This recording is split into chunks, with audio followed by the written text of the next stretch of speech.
వడలు తయారు చేసుకోవడానికి ముందు మనం అలసందలు నానబెట్టి 2 సార్లు కడిగి నానబెట్టుకుందాం.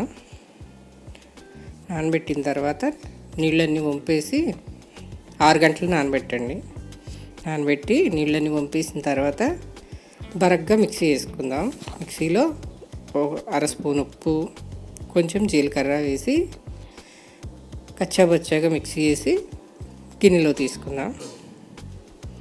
ఇప్పుడు స్టవ్ మీద బాండీ పెట్టి అందులో నూనె పోసి వేడైన తర్వాత చిన్న చిన్న బాల్స్లో చేసి వడల షేప్లో ఒత్తుకోవాలి. ఒత్తుకున్న వడని మెల్లగా ఆయిల్లో వదలాలి. అలసంద వడలు నిదానంగా మీడియం సెగ మీద ఎర్రగా వేయించండి. తొందరగా అవ్వాలి. హై ఫ్లేమ్లో పెట్టి ఫాస్ట్గా వేయించితే మధ్యలో పచ్చిగా ఉంటుంది. మీడియం ఫ్లేమ్లో పెట్టి వేయించితే క్రిస్పీగా కరకరలాడుతూ ఉంటుంది. ఇవి ఆయిల్ పీల్చవు. ఒకటి తినేవాళ్ళు 4-5 తింటారు. ఇవి రోటి చట్నీలతో, చికెన్ కర్రీలో అన్నిట్లో బాగుంటుంది.